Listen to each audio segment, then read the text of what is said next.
Hello everyone, कैसे हैं आप लोग। आई होप सो आप सभी अच्छे होंगे और अपने एग्जाम की अच्छी तैयारी कर रहे होंगे।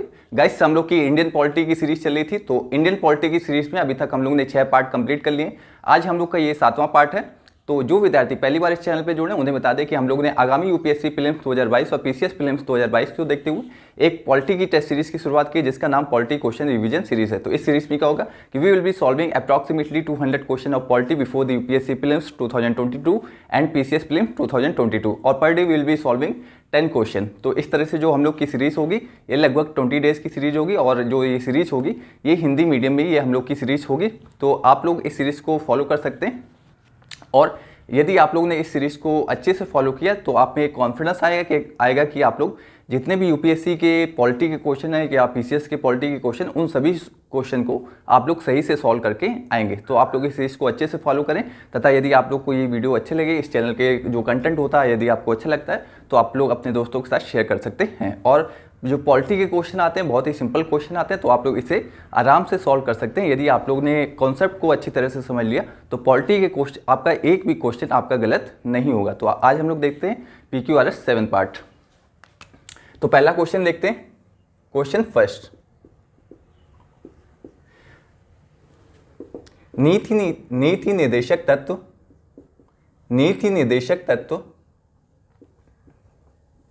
वाद योग्य है, जबकि पहला स्टेटमेंट है ये स्टेटमेंट फर्स्ट स्टेटमेंट, नीति निर्देशक तत्व वाद योग्य है जबकि मौलिक अधिकार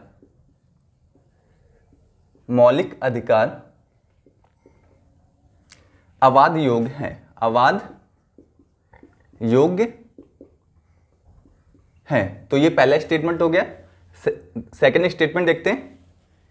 नीति निर्देशक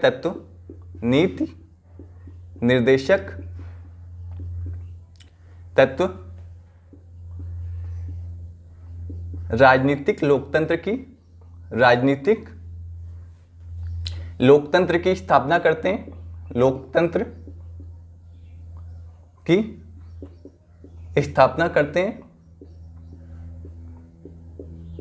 जबकि मौलिक अधिकार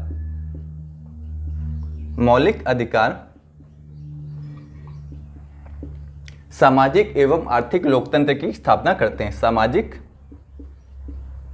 एवं आर्थिक लोकतंत्र की स्थापना करते हैं। तो ये दूसरा स्टेटमेंट हो गया। पहला स्टेटमेंट क्या कहता है कि जो नीति निर्देशक तत्व वाद योग्य तथा मौलिक अधिकार अवाद योग्य, पहला स्टेटमेंट। सेकंड स्टेटमेंट कि जो नीति निर्देशक तत्व हैं वो राजनीतिक लोकतंत्र की स्थापना करते हैं, जबकि जो मौलिक अधिकार है वो सामाजिक एवं आर्थिक लोकतंत्र की स्थापना करते हैं। दोनों स्टेटमेंट हो गए। आप लोग 10 सेकंड गैस करके सोचिए इसका आंसर क्या होगा। ऑप्शन देखते हैं, A option, B option, C option, D option. केवल फर्स्ट, केवल सेकंड, दोनों या कोई नहीं। तो कौन सा स्टेटमेंट करेक्ट है आप लोग इसे गैस करिए, फिर हम लोग डिस्कस करते हैं। तो नीति निर्देशक तत्व वाद योग्य है, मौलिक अधिकार अवाद योग्य है, स्टेटमेंट गलत है क्योंकि उल्टा हो गया। नीति निर्देशक तत्व अवाद योग्य जबकि मौलिक अधिकार वाद योग्य। वाद योग्य का मतलब क्या है कि मौलिक अधिकारों का यदि राज्य उल्लंघन करते हैं तो आप लोग सुप्रीम कोर्ट जा सकते हैं। ये वाद योग हो गया। अवाद योग का मतलब क्या है कि यदि नीति निर्देशक तत्वों का उल्लंघन होता है तो आप लोग सुप्रीम कोर्ट नहीं जा सकते हैं। तो नीति निर्देशक तत्व अवाद योग होते हैं जबकि मौलिक अधिकार वाद योग होते हैं। मौलिक अधिकारों का यदि उल्लंघन होगा तो कोई भी व्यक्ति सुप्रीम कोर्ट जा सकता है, लेकिन यदि नीति निर्देशक तत्वों का उल्लंघन होता है तो व्यक्ति सुप्रीम कोर्ट नहीं जा सकता है। इसलिए नीति निर्देशक तत्व अवाद योग होते हैं जबकि जो मौलिक अधिकार होते हैं वो वाद योग होते हैं। तो पहला स्टेटमेंट गलत हो जाएगा।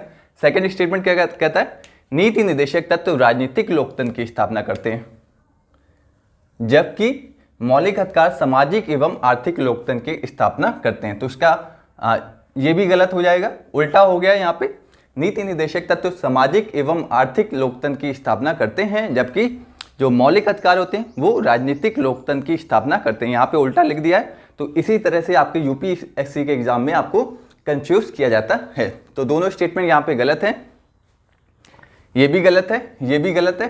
तो इसका आंसर क्या हो जाएगा? Option D will be correct. कोई भी स्टेटमेंट करेक्ट नहीं है।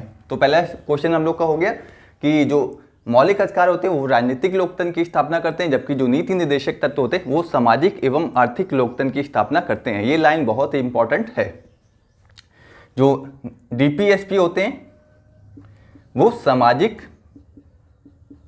एवं आर्थिक लोकतंत्र की स्थापना करते हैं। आर्थिक लोकतंत्र, इसे आप लोग सामाजिक एवं आर्थिक लोकतंत्र भी बोल सकते हैं, सामाजिक एवं आर्थिक न्याय भी बोल सकते हैं। तो दोनों वर्ड्स सही हैं। और जो मौलिक अधिकार होते हैं वो राजनीतिक लोकतंत्र या राजनीतिक न्याय की स्थापना करते हैं। तो ये लाइन बहुत ही इंपॉर्टेंट है, आपके एग्जाम में कई बार पूछा गया है, आईएएस के एग्जाम में, तो यूपीएससी के एग्जाम में पूछा जा सकता है। तो ये क्वेश्चन यूपीएससी व पीसीएस के लिए बहुत इंपॉर्टेंट है। मोस्ट इंपॉर्टेंट क्वेश्चन में इसे आप लोग रख सकते हैं। पहला क्वेश्चन हो गया। सेकंड क्वेश्चन देखते हैं। और जो मौलिक अधिकार होते हैं वो राजनीतिक न्याय की स्थापना करते हैं। राजनीतिक न्याय की स्थापना, राजनीतिक न्याय या लोकतंत्र की स्थापना करते हैं।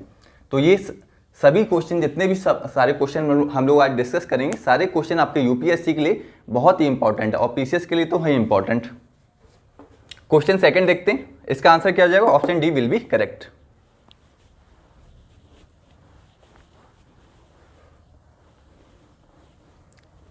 तो क्वेश्चन सेकंड देखते हैं। कल्याणकारी राज्य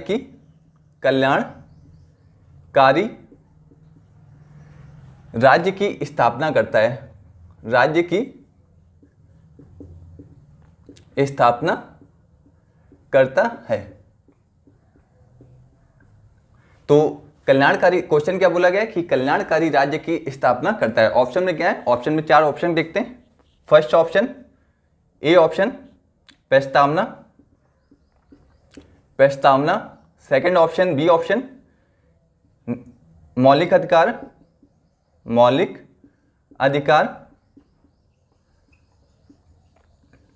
सी ऑप्शन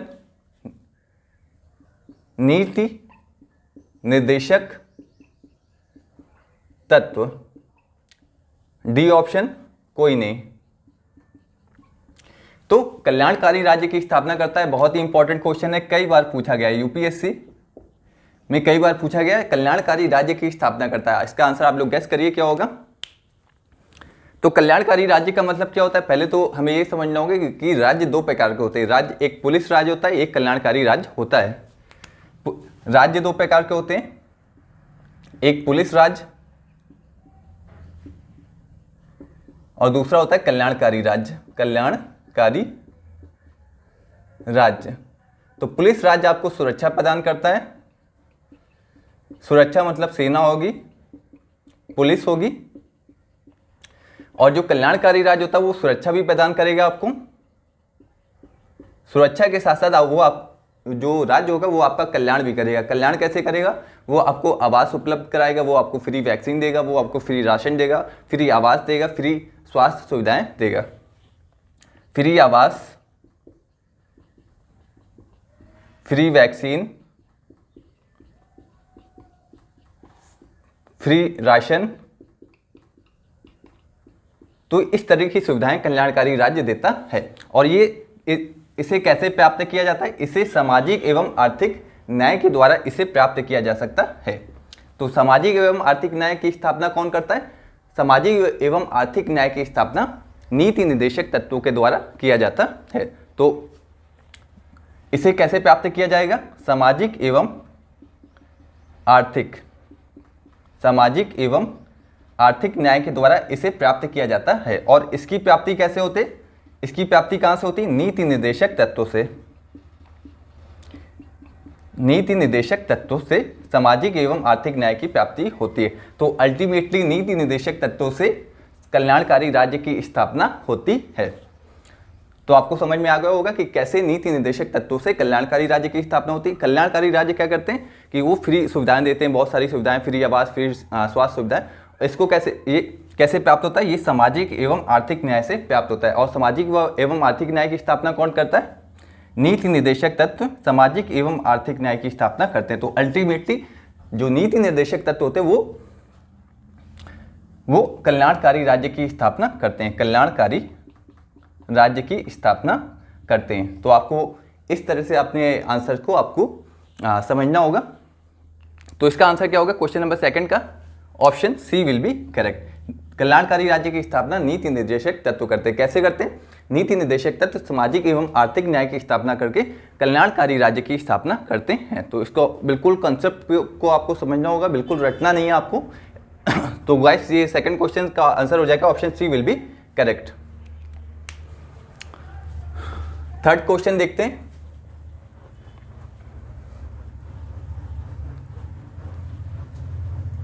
तो एक बार हम लोग वो देख लेते हैं सामाजिक न्याय क्या होता है। एक कॉन्सेप्ट है सामाजिक न्याय, आर्थिक न्याय, सामाजिक आर्थिक न्याय, तीसरा है राजनीतिक न्याय। तो इसका मतलब भी आप लोग समझते चलिए, क्योंकि एक बार हम लोग का रिवीजन चल रहा है, तो आप लोग बिल्कुल ढंग से समझ लीजिए। सामाजिक न्याय का मतलब समाज में शोषण नहीं होगा, समाज में शोषण नहीं होगा, गरीबी नहीं होगी, शोषण नहीं होगा, गरीबी नहीं होगी, सभी को स्वास्थ्य की सुविधाएं मिलेगी, स्वास्थ्य शिक्षा का अभाव नहीं होगा। तो सामाजिक न्याय का मतलब क्या होता है कि समाज में गरीबी नहीं होगी, किसी का शोषण नहीं होगा, सभी को स्वास्थ्य की सुविधाएं मिलेंगी, शिक्षा मिलेगी, ये सभी सुविधाओं का अभाव किसी के पास नहीं होगा। ये होता है सामाजिक न्याय। आर्थिक न्याय का मतलब कि भूमि, मशीन, कारखानों पर चंद लोगों का नियंत्रण नहीं होगा। भूमि, मशीन, कारखानों पर जनता का नियंत्रण होगा, कुछ मुट्ठी भर लोगों का भूमि, मशीन, कारखानों पर नियंत्रण नहीं होगा। इसे कहते हैं आर्थिक न्याय। राजनीतिक न्याय का मतलब क्या है? सभी को चुनाव लड़ने का अधिकार प्राप्त होगा, चुनाव लड़ने का अधिकार, वोट देने का अधिकार, राजनीतिक दल बनाने का अधिकार, राजनीतिक दल बनाने का अधिकार,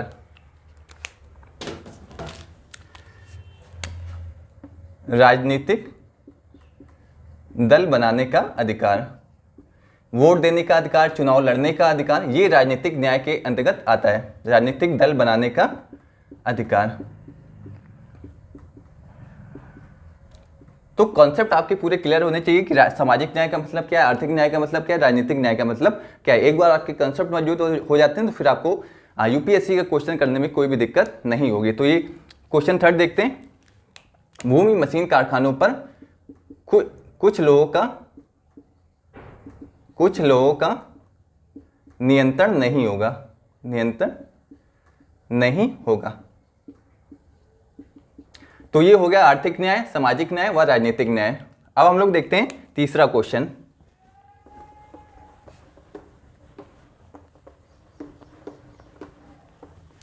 क्वेश्चन थर्ड देखते हैं।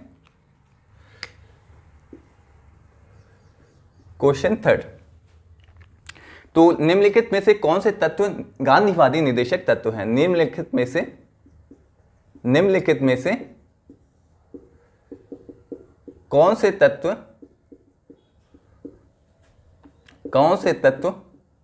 गांधीवादी निर्देशक तत्व हैं? गांधीवादी निर्देशक तत्व हैं। तो इंपॉर्टेंट क्वेश्चन है आपके लिए, यूपीएससी के लिए। तो इसका आंसर क्या होगा? ऑप्शन देखते हैं, ए, बी, सी, डी। पंचायतों का गठन,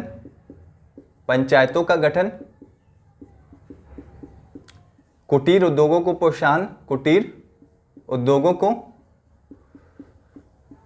प्रोत्साहन, तीसरा देखते हैं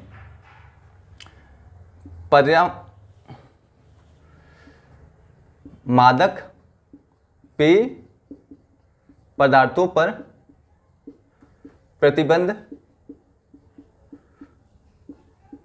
तो ये तीसरा ऑप्शन हो गया। चौथा क्या है? गाय एवं दुधारू पशुओं का संरक्षण, दुधारू पशुओं का संरक्षण।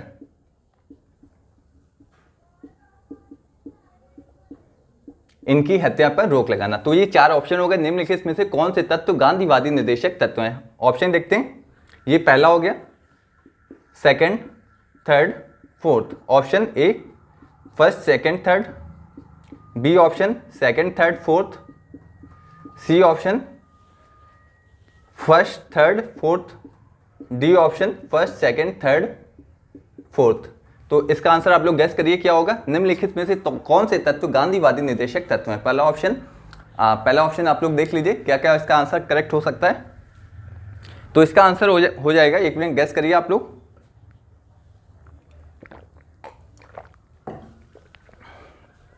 तो इसका आंसर हो जाएगा option D will be correct.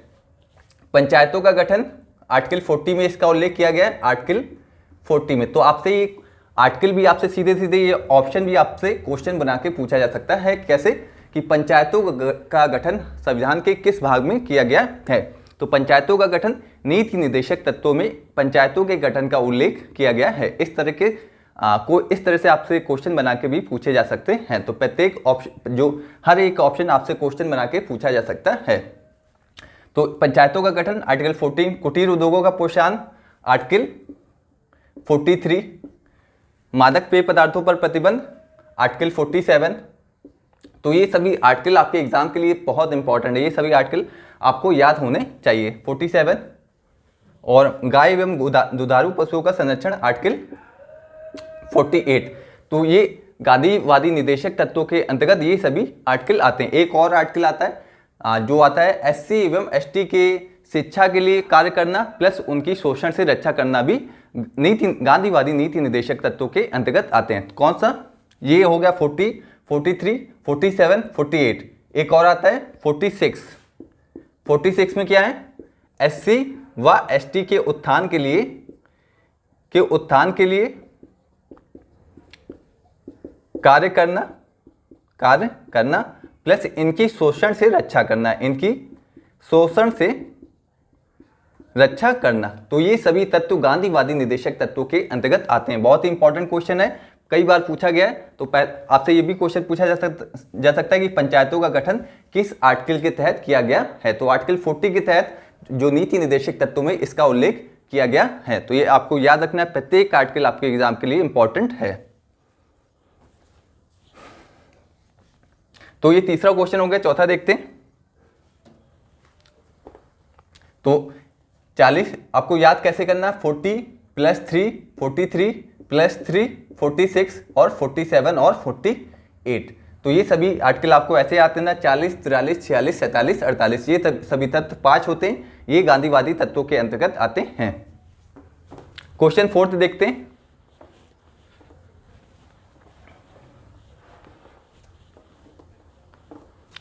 समान कार्य के लिए समान वेतन, समान कार्य के लिए समान वेतन का उल्लेख कहाँ मिलता है? कहाँ मिलता है? संविधान में कहाँ मिलता है? समान कार्य के लिए समान वेतन का उल्लेख हमारे संविधान में कहाँ मिलता है? Option A, B, C, D. प्रस्तावना, नीति निर्देशक तत्व, तीसरा मौलिक अधिकार, चौथा कोई नहीं। तो इसका आंसर क्या होगा? आप लोग गैस करिए क्या होगा। समान कार्य के लिए समान वेतन का उल्लेख हमारे नीति निर्देशक तत्वों में मिलता है। तो नीति निर्देशक तत्व विल बी करेक्ट आंसर। नीति निर्देशक तत्व और किस आर्टिकल में मिलता है? आर्टिकल 39 डी में इसका उल्लेख किया गया है। यदि महिला व पुरुष एक समान कार्य करती हैं तो उन्हें एक समान वेतन दिया जाएगा। क्या बोला गया है? महिला व पुरुष के लिए एक समान वेतन पर एक समान एक समान कार्य पर एक समान वेतन, एक समान कार्य पर एक समान वेतन।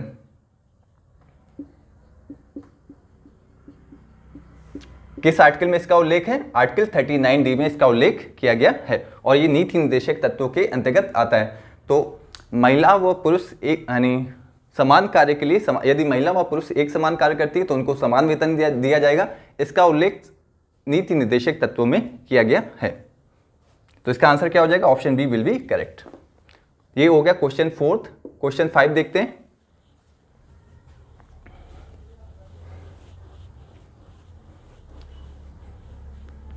क्वेश्चन 5 देखते हैं। निम्नलिखित में से कौन से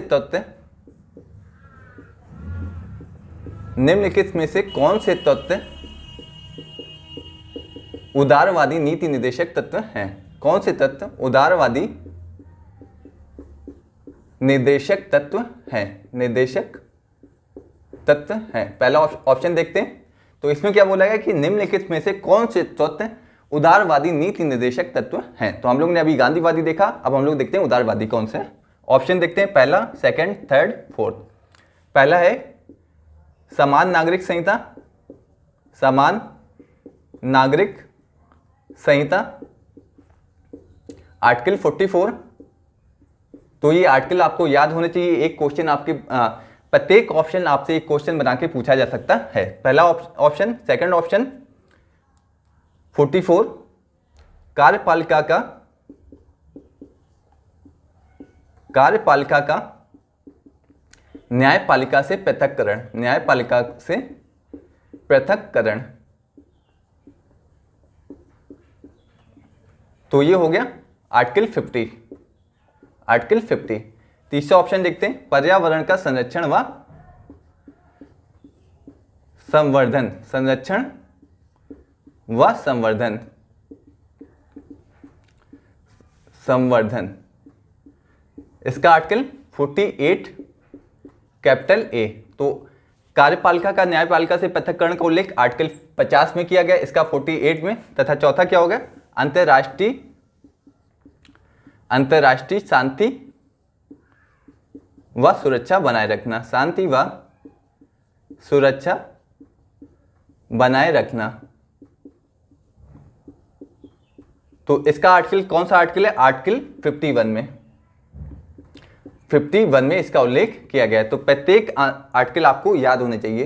पहला हो गया समान नागरिक संहिता, आर्टिकल 44। दूसरा हो गया कार्यपालिका का न्यायपालिका से पृथक्करण, आर्टिकल 50। तीसरा क्या होगा? पर्यावरण का संरक्षण व संवर्धन, आर्टिकल 48। चौथा क्या हो गया कि अंतर्राष्ट्रीय शांति व सुरक्षा बनाए रखना, आर्टिकल 51। ये सभी आर्टिकल आपको याद होने चाहिए। Option A first, second, third, B option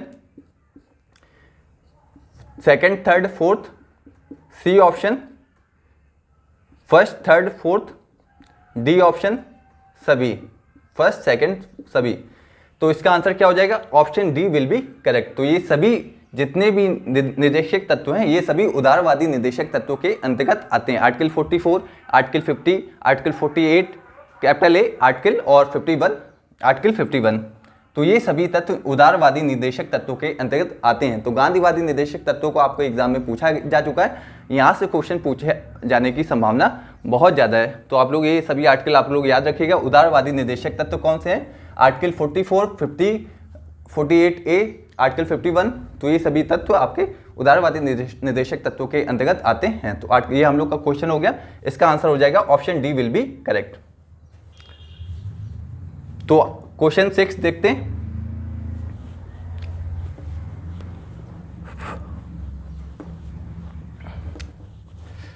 question 6 एक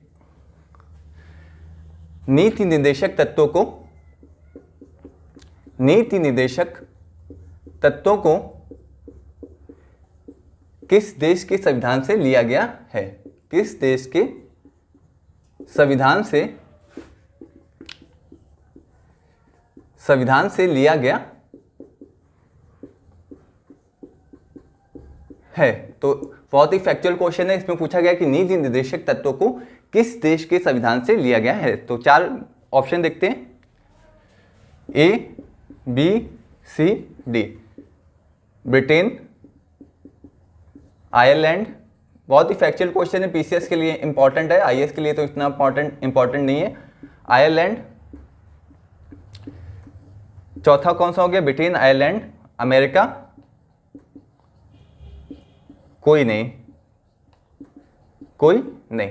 तो इसका आंसर आप लोग गैस करिए क्या होगा कि नीति निर्देशक तत्व डीपीएसपी को किस देश के संविधान से लिया गया है। तो इसका आंसर क्या होगा आप लोग गैस करिए।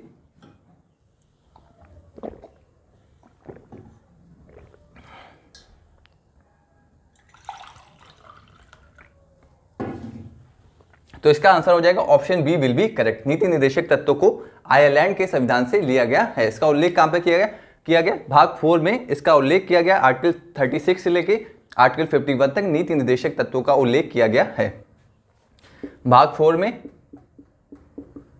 आर्टिकल 36। तो गाइस क्वेश्चन 7 देखते हैं। क्वेश्चन 7 आप लोग लिखा हुआ है 42 संविधान संशोधन द्वारा किन निर्देशक तत्वों को संविधान में जोड़ा गया है। तो इंपॉर्टेंट क्वेश्चन है आपके यूपीएससी व पीसीएस एग्जाम के लिए। 42 संविधान संशोधन 1976 के द्वारा किन निर्देशक तत्वों को हमारे संविधान में जोड़ा गया। आंसर ऑप्शन देख लीजिए। निःशुल्क विधिक सहायता 39 कैपिटल ए। ऑप्शन बी उद्योगों के प्रबंधन में श्रमिकों की भागीदारी, तो 43 कैपिटल ए। इसका इन आर्टिकल को आप लोगों को याद रखना है, ये आर्टिकल बहुत ही इंपॉर्टेंट आपके एग्जाम में पूछे जा सकते हैं। तीसरा ऑप्शन क्या है? पर्यावरण का संरक्षण व संवर्धन। तो इसका उल्लेख कहां पे है? 48 कैपिटल ए। 48 कैपिटल ए या का भी बोल सकते हैं हिंदी में। और डी ऑप्शन है सभी। तो इसका आंसर क्या हो जाएगा आप लोग गेस कर सकते हैं। पहला निःशुल्क विधिक सहायता, उद्योगों के प्रबंधन में श्रमिकों की भागीदारी, पर्यावरण का संरक्षण व संवर्धन, सभी ऑप्शन। तो 42 संविधान संशोधन 1976 के द्वारा इन सभी निर्देशक तत्वों को जोड़ा गया था। तो ये इसका आंसर क्या हो जाएगा? Option D will be correct. इसके अलावा एक और निर्देशक तत्व को 42 संविधान संशोधन के द्वारा जोड़ा गया था। कौन सा वो नीति निर्देशक तत्व? बच्चों व युवाओं की शोषण से रक्षा। बच्चों व युवाओं की शोषण से रक्षा। इसका उल्लेख कहां पे? आर्टिकल 39 चा में इसका उल्लेख किया गया है। तो बच्चों व युवाओं की शोषण से रक्षा, इन सभी चारों नीति निर्देशक तत्वों को 42वें संविधान संशोधन के द्वारा जोड़ा गया था। तो इसे आप लोग, इसका आंसर क्या हो जाएगा? Option D will be correct. Question 7 है, ये 42 संविधान संशोधन 1976 के द्वारा इसे संविधान में जोड़ा गया था। उस समय देश की प्राइम मिनिस्टर कौन थी? उस समय देश की प्राइम मिनिस्टर इंदिरा गांधी थी। तो कौन कौन से ऑप्शन हो गए? 39 का, 43 का और 48 का और 39 चा। 39 का, 39 चा, 43 का, 48 का, इन चारों को 42 संविधान संशोधन 1976 के द्वारा संविधान में जोड़ा गया था। तो इसका आंसर क्या हो जाएगा? Option D will be correct. एक और क्वेश्चन देखते हैं, क्वेश्चन नंबर 8। तो इस तरह से आज हम लोग के नीति निर्देशक तत्वों के जितने भी सारे क्वेश्चन हो सकते थे, इंपॉर्टेंट क्वेश्चन, उन क्वेश्चन को हम लोग ने डिस्कस किया बहुत अच्छे ढंग से। आप लोग इसे प्लीज रिवाइज करते रहिए और पिछले साल के क्वेश्चन जरूर ट्राई करिए। तो क्वेश्चन 8 देखते हैं।